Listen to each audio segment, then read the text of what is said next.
Assalamualaikum warahmatullahi wabarakatuh.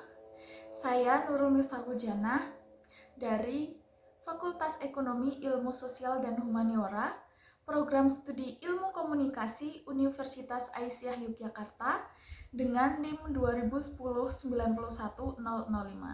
Pada kesempatan kali ini saya akan menyampaikan 5 teori mengenai komunikasi multikultur. Pengertian budaya. Budaya berasal dari bahasa Sanskerta, yaitu dari kata budaya yang berarti segala sesuatu yang berhubungan dengan budi atau etika dan akal atau pikiran manusia. Kata budaya juga biasa disebut dengan kultur yang berasal dari bahasa Latin. Budaya menurut Kamus Besar Bahasa Indonesia atau KBBI, yakni bermakna pikiran atau akal budi. Budaya itu meliputi agama, politik, bahasa, adat istiadat, baju adat, makanan adat, rumah adat, dan hasil karya khas daerah. Kebudayaan menurut para ahli. Menurut Andreas Epping, budaya itu merupakan sesuatu yang mengandung keseluruhan dari satu nilai atau norma sosial, religius dengan segala pernyataan yang berkaitan dengan intelektual, serta artistik yang menjadi ciri khas suatu masyarakat. Menurut Melvin Jan Herskovits, kebudayaan merupakan sesuatu yang turun-menurun dari satu generasi ke generasi yang lain, yang kemudian biasa disebut dengan superorganik. Sedangkan menurut Kunjaraningrat, kebudayaan merupakan sistem gagasan rasa, sebuah tindakan beserta karya yang diciptakan atau dihasilkan oleh manusia dalam kehidupannya yang bermasyarakat.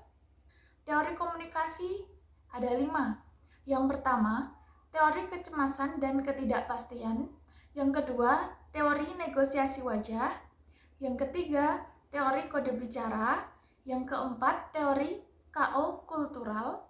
Dan yang kelima, teori akulturasi dan kultur shock. Yang pertama, teori kecemasan dan ketidakpastian. Teori kecemasan dan ketidakpastian pertama kali dikembangkan oleh seorang profesor komunikasi interpersonal dan antarbudaya dari Amerika Serikat bernama William B. Goody-Kunst.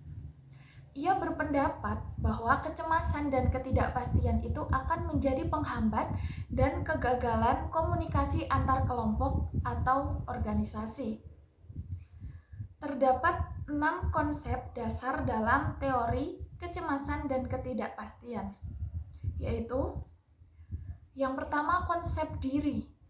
Konsep diri ini sangat berpengaruh terhadap tingkat kecemasan dalam diri kita. Yang kedua, motivasi berinteraksi dengan orang asing. Motivasi sangat penting untuk masuk ke dalam suatu kelompok ataupun organisasi. Yang ketiga, reaksi terhadap orang asing. Reaksi terhadap orang asing akan meningkatkan kemampuan kita untuk memprediksi sikap atau perilaku dari orang asing yang berkomunikasi dengan kita. Yang keempat, kategori sosial orang asing. Kategori ini biasanya terjadi ketika kita semakin ahli dalam memprediksi perilaku seseorang. Yang kelima, proses situasional. Proses ini biasanya terjadi ketika seseorang dapat mengontrol dirinya ketika sedang berkomunikasi dengan orang asing. Yang keenam, koneksi dengan orang asing. Semakin kita kenal akrab dengan orang asing, dengan adanya hubungan kerjasama, itu bisa menurunkan kecemasan dan kita juga lebih percaya diri dengan kemampuan diri kita.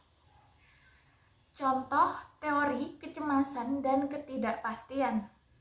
Misalnya, ketika seseorang bertemu dengan orang asing, kemudian orang tersebut mulai mengalami rangkaian konsep dasar dari teori ini. Yang pertama, mulai dari proses pengenalan dengan orang asing, kemudian muncul rasa cemas, takut salah bicara, rasa tidak nyaman ketika berbicara. Dan yang kedua, mulai mempunyai rasa motivasi untuk berbicara atau berkomunikasi dengan orang asing tersebut. Bisa karena urusan pekerjaan. Maka dari itu, seseorang ini mulai melakukan hal yang akan menjadi bekal untuk masuk ke dalam suatu organisasi dari orang asing tersebut. Nah, yang ketiga,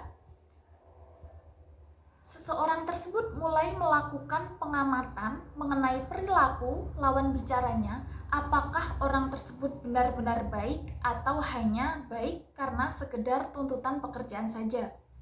Yang keempat, jika sudah melakukan pengamatan sehingga seseorang tersebut dapat memprediksi lebih dalam bagaimana perilaku orang asing ini, sehingga seseorang ini dapat memposisikan dirinya dalam menjawab dan menangani si orang asing ini.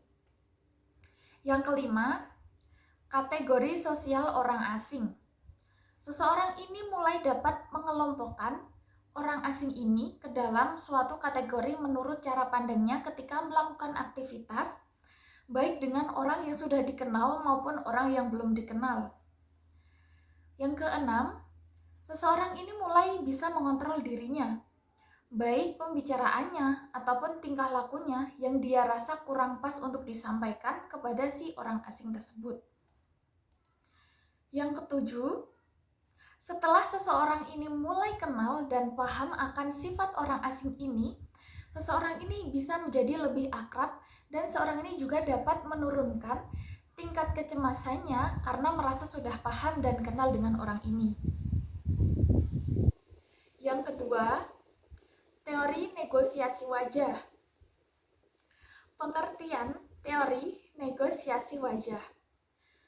Teori negosiasi wajah merupakan teori yang pertama kali dikemukakan oleh seorang profesor studi komunikasi manusia dari California bernama Stella Tintomi. Stella ini berpendapat bahwa manusia itu membawa budaya dengan mencitrakannya pada publik agar diperlakukan dengan semestinya. Stella juga menjelaskan bahwa wajah dari manusia itu bisa menunjukkan komunikasi baik secara verbal maupun nonverbal. Dalam teori ini terdapat 5 model untuk mengelola konflik dalam kebudayaan bermasyarakat, yaitu pertama penghindaran. Penghindaran ini dilakukan untuk menghindari konflik yang akan terjadi. 2. Keharusan. Model ini mengharuskan kita untuk berada di dalam sebuah konflik untuk bermusyawarah guna menghasilkan kesepakatan bersama. Yang ketiga, kompromi. Kompromi berkaitan dengan kerjasama yang akan dicapai baik dalam konflik maupun di luar konflik. Dan yang keempat, dominasi. Dominasi ini biasanya terjadi dalam suatu konflik untuk mendukung salah satu dari dua kubu. Dan yang kelima, integrasi. Integrasi ini biasanya terjadi ketika menangani suatu masalah secara bersama-sama. Contoh dari teori negosiasi wajah. Misalnya, ketika terdapat masalah di lingkungan kita bisa melakukan penghindaran agar tidak ikut campur dalam suatu permasalahan. Namun jika dirasa masalah tersebut sudah tidak tertahankan lagi, misalnya menyangkut nama baik suatu daerah atau desa, maka diharuskan untuk ambil peran dalam permasalahan tersebut dan harus bertanggung jawab membuat kesepakatan bersama untuk menyelesaikan masalah tersebut secara musyawarah dan adil. Ketiga, teori kode bicara. Teori kode bicara merupakan sebuah teori yang dikemukakan oleh seorang profesor emeritus komunikasi dari Universitas Washington bernama Gary Philipson. Ia menjelaskan bahwa kode bicara mempunyai peran dalam sebuah budaya. Menurut Gary, terdapat 5 proporsi yang ada di dalam teori kode bicara, yakni 1. Dimanapun ada budaya. Budaya pasti ada di mana-mana, baik di pedesaan maupun di perkotaan, menjadi ciri khas suatu daerah tersebut. Yang kedua, cakupan kode bahasa. Kode bahasa mencangkup retorika budaya, psikologi budaya, dan sosiologi budaya. Yang ketiga, pembicaraan yang signifikan. Pembicaraan ini biasanya digunakan untuk menyampaikan informasi di mana kedua belah pihak saling memahami informasi yang disampaikan masing-masing pihak. Yang keempat, aturan dalam pembicaraan. Dalam suatu pembicaraan pasti akan ada sebuah aturan untuk menyampaikan suatu istilah tertentu. Dan yang kelima, fungsi kode bicara. Fungsi dari kode bicara adalah menciptakan suasana yang kondusif sebagai suatu bentuk moralitas dalam berkomunikasi. Contoh teori kode bicara. Misalnya, ketika dua orang berada di dalam satu budaya yang sama, maka akan lebih mudah menyampaikan kode bicara yang mereka mengerti. Namun, jika dihadapkan dengan dua orang yang berbeda budaya menyampaikan kode bicara, maka hal ini tentunya akan meningkatkan kemungkinan besar untuk dua orang tersebut mengalami misinterpretasi. Yang keempat, teori KO kultural. Teori KO kultural pertama kali dikembangkan oleh Mark Orben. Teori ini menjelaskan pentingnya kesetaraan dalam budaya. Dalam teori KO kultural terdapat dua premis. Yang pertama, para anggota kelompok termarginalkan di dalam struktur masyarakat dominan. Yang kedua, anggota kelompok memakai gaya komunikasi tertentu untuk mencapai keberhasilan ketika dihadapkan pada struktur masyarakat yang opresif. Contoh teori KO kultural. Misalnya, ketika suatu kelompok menggunakan gaya bahasa tertentu yang menjadi ciri khas dan menjadi alat komunikasi menjadi lancar sehingga mencapai tujuan bersama. Yang kelima, teori akulturasi dan kultur shock.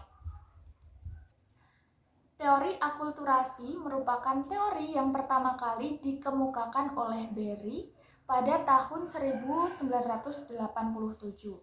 Sedangkan teori kultur shock pertama kali dikemukakan oleh Carlo Obrecht pada tahun 1960. Berry mengidentifikasi bahwa model akulturasi mengandung berbagai komponen, yakni asimilasi, integrasi, separasi, dan marginalisasi. Sedangkan Obrecht menggambarkan kultur shock dengan kurva yang biasa disebut dengan U-curve hipotesis. Kurva ini juga biasa disebut dengan kurva U, yang melewati beberapa tingkatan, yakni fase optimistik, masalah kultural, fase recovery, dan fase penyesuaian. Model akulturasi Berry yang pertama, asimilasi. Asimilasi merupakan suatu keadaan di mana seorang individu itu kehilangan budayanya dan akhirnya mendapatkan budaya baru di tempat dia tinggal. Yang kedua, integrasi. Integrasi merupakan suatu keadaan di mana individu tetap melestarikan dan mempertahankan kebudayaannya walaupun berada di lingkungan yang bertolak belakang dengan kebudayaannya. Yang ketiga, separasi. Separasi merupakan keadaan di mana individu tertutup dan tetap mempertahankan budaya asalnya dengan tetap melakukan kebudayaan di tempat tinggalnya secara rendah. Yang keempat, marginalisasi. Hal ini terjadi ketika individu tidak mau mengidentifikasi dan malah melupakan budaya yang ada di sekitar tempat tinggalnya. Tingkatan kurva U Obrecht. Yang pertama, fase optimistik. Fase ini berisi kesenangan atau kegembiraan serta rasa penuh harap sebelum memasuki budaya baru. Yang kedua, masalah kultural. Pada fase ini berkembang sebuah masalah baru dengan lingkungan yang baru. Yang ketiga, fase recovery. Pada fase ini, individu akan mengerti dan melakukan penyembuhan dengan masalah yang ada. Dan yang keempat, penyesuaian. Hingga pada akhirnya individu itu saling memahami dan bisa menempatkan posisi diri ketika hidup dengan dua budaya yang berbeda. Contoh teori akulturasi dan culture shock. Misalnya, ketika suatu masyarakat melakukan akulturasi budaya atau percampuran budaya, maka akan timbul banyak konflik yang akhirnya mengharuskan untuk menghormati serta menghargai budaya yang berbeda dengan mereka. Baik, sekian dari saya. Wassalamualaikum warahmatullahi wabarakatuh.